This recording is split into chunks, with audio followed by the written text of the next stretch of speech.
حیدر افندی نے بڑی سرکار کے پاس بیٹھتے ہوئے پوچھا۔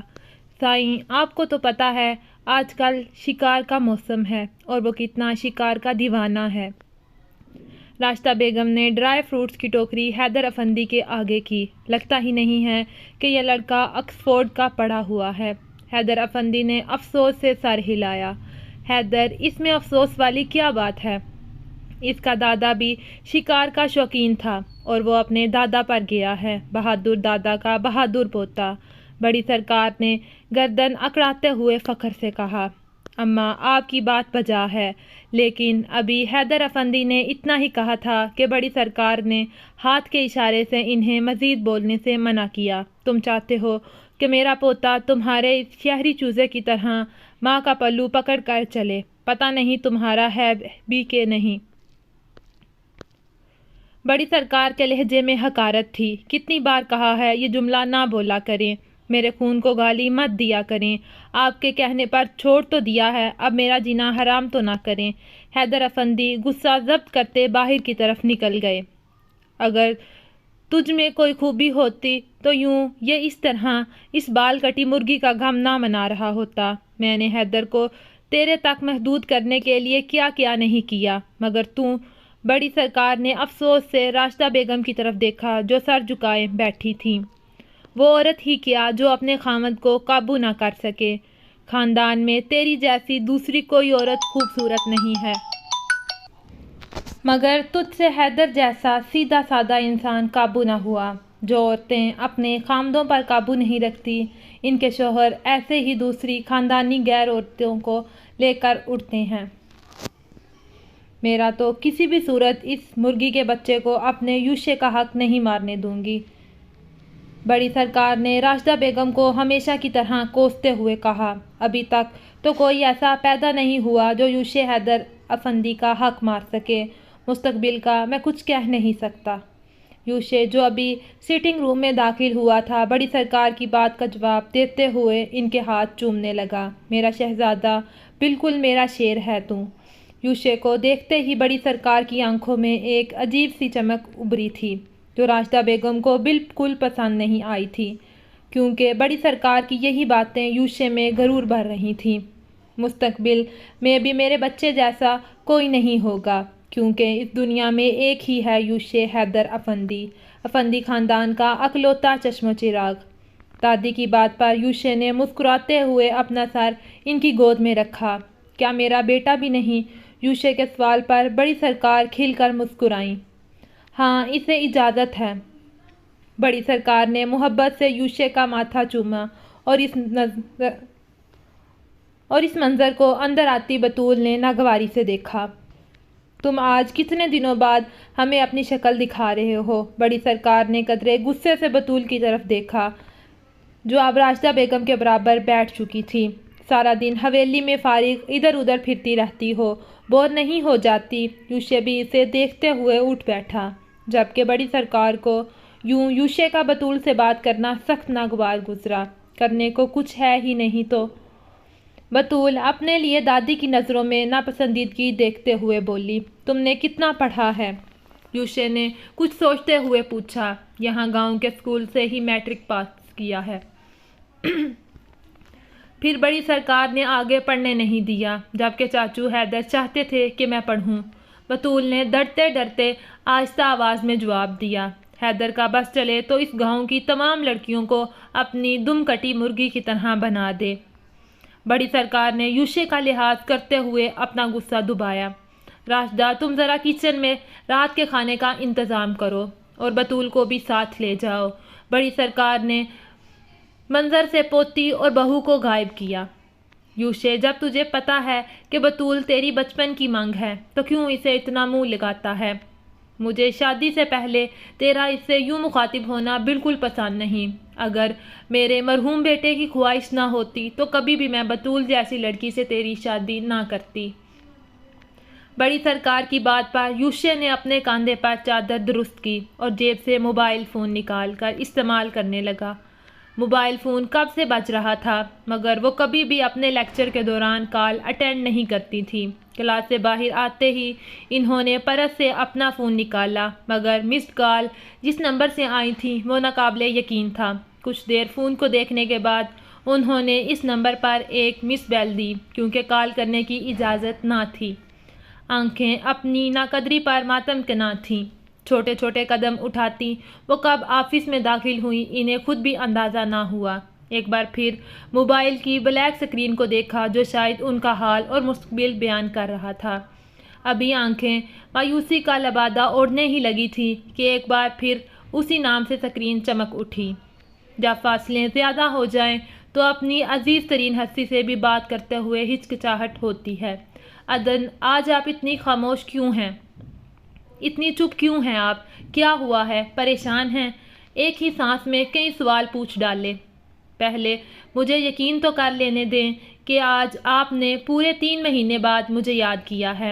عدن کے گلے پر حیدر افندی نے ایک گہری سانس خارج کی۔ آپ سب جانتی ہیں میں نے کبھی جھوٹ تو نہیں بولا۔ حیدر کی مدھم آواز نے ان کی سماعتوں کو گویا بصارت بخشی۔ کچھ چاہیے؟ کسی چیز کی ضرورت ہے؟ کوئی کمی تو نہیں؟ ایک بار پھر اس مہربان آواز نے پوچھا۔ بس ملنے آ جائیں، آپ کی ضرورت ہے، مجھ سے مزید یہ کمی برداشت نہیں ہوگی۔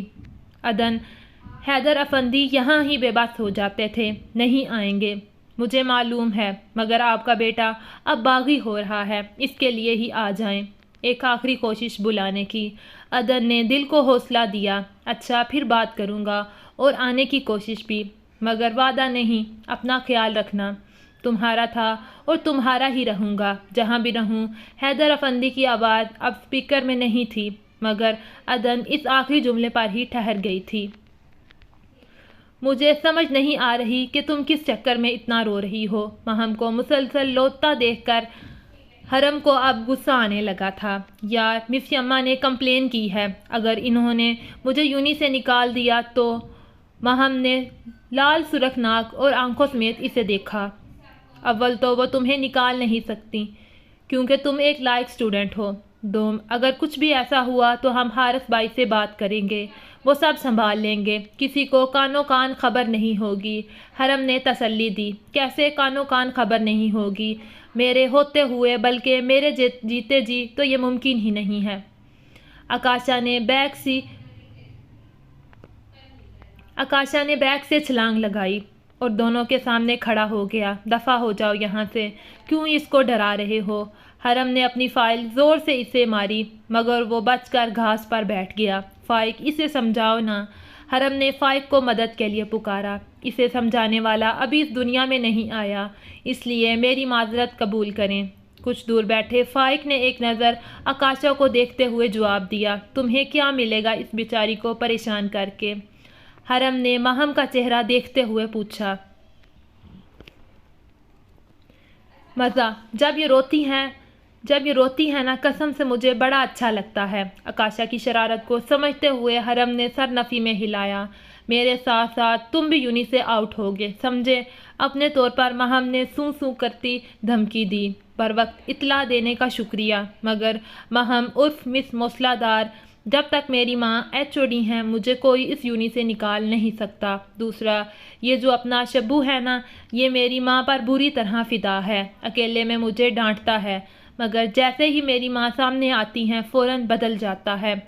بچہ ہے، ٹھیک ہو جائے گا۔ آکاشا نے پروفیسر شہاب کی نقل اتاری اور کہکے لگانے لگا۔ توبہ ہے، حرم نے جرجری لی۔ خیر، اگر تم چاہو تو میں تمہاری سفارش کر سکتا ہوں، مگر ایک شرط پر۔ آکاشا کی بات پر مہم کے رونے کو بریک لگی۔ کیسی شرط؟ مہم، اس کی بات پر دھیان مت دو، اس کا کام ہی بکواس کرنا ہے۔ حرم نے مہم کے پوچھنے پر اسے سمجھایا۔ تم تو اپنا منہ بند ہی رکھو تو اچھا ہے، اتنی بھی تمیز نہیں کہ دو لوگ جب آپس میں ڈیل کر رہے ہوں تو خاموش بیٹھتے ہیں۔ آکاشا اپنے کپڑے جھاڑتا اٹھ کھڑا ہوا۔ اچھا بتاؤ، مہم نے سنجیدگی سے پوچھا۔ مشکل کام نہیں ہے، بس مجھے لائبریری سے یہ کتاب لا دو۔ آکاشا نے مہم کے ہاتھ سے اس کا پن لیتے ہوئے اسی کے رجسٹر پر نام لکھا۔ بس یہی؟ اب کی بار مہم کے ساتھ ساتھ حرم بھی حیران تھی۔ ہاں، تو میں نے کون سا تم سے دودھ کی نہریں کھدوانی ہیں؟ لیکن تمہیں اکیلا ہی جانا ہوگا۔ آکاشا بالکل سیریس تھا۔ ہم اس کمینے کو پچھلے 1.5 سال سے جانتے ہیں اور یہ ہر دفعہ ہمیں بے وقوف بنا جاتا ہے، لہٰذا مفت مشورہ ہے کہ اس کی باتوں میں مت آنا۔ فائق بھی ڈیل سن کر اب ان کے قریب آ گیا تھا۔ ایک تو تیرے والدین نے باقیوں کی طرح تیرا نام انتہائی عجیب رکھا ہے، لائق لفظ کا بیڑا گرک کرو تو فائق بن جاتا ہے۔ دوسرا، تجھے بھی حرم والی بیماری لگ گئی ہے، اس سے دور رہا کرو۔ آکاشا نے ذو معنی شرارت سے فائق کو دیکھا۔ اچھا میں جاتی ہوں، مگر وعدہ کرو کہ میری کمپلین کینسل کروا دو گے۔ ماہم نے اٹھتے ہوئے انگلی دبا کر تصدیق چاہی، جس پر آکاشا نے سینے پر ہاتھ رکھ کر سر کو خم دیا۔ بیٹا تو جا تو صحیح، تجھے لگ جائے گا پتہ۔ بیٹا تو جا تو صحیح، لگ جائے گا پتہ۔ آکاشا نے ماہم کو لان سے باہر جاتے دیکھ کر دل میں سوچا۔ جب 10 منٹ تک ماہم واپس نہیں آئی تو حرم کو پریشانی ہونے لگی۔ لائبریری تو پچھلے بلاک میں ہے، اب تک ماہم کو آ جانا چاہیے تھا۔ میں اسے دیکھ کر آتی ہوں۔ وہ کتاب لائبریری کے دوسرے پورشن کے آخری ریک میں سب سے اوپر پڑی ہے، اس لیے وقت لگے گا اس کو آنے میں۔ تم آرام سے بیٹھ جاؤ۔ آکاشا نے مونگ پھلی کھاتے ہوئے اطمینان سے حرم کو جواب دیا۔ تمہیں کیسے پتا کہ کتاب وہاں پڑی ہے، جبکہ اکاؤنٹس کی تمام کتابیں پہلے ریک میں ہی ہیں؟ حرم کو اب آکاشا پر شک ہوا، اس لیے کہ وہ وہاں میں نے خود ہی رکھی ہے، بذات خود۔ آکاشا ابھی بھی مزے سے مونگ پھلی کھانے میں مصروف تھا۔ جب مزید 10 منٹ گزر گئے تو حرم سے برداشت نہ ہوا۔ تمہاری شرط ختم، تمہاری شرط ختم، تمہاری شرط جہنم میں گئی، میں اسے دیکھنے جا رہی ہوں۔ حرم کہتی ہوئی وہاں سے پیر پٹکتی نکل گئی۔ تم بھی جاؤ، ظاہری سی بات ہے تمہارا جانا بھی بنتا ہے۔ فائق کو حرم کے پیچھے جاتا دیکھ کر آکاشا نے کومنٹس پاس کیے۔ ویسے تمہارے لیے میرے پاس ایک مفت مشورہ ہے۔ آکاشا کی بات پر فائق نے پلٹ کر اسے سوالیہ نظروں سے دیکھا۔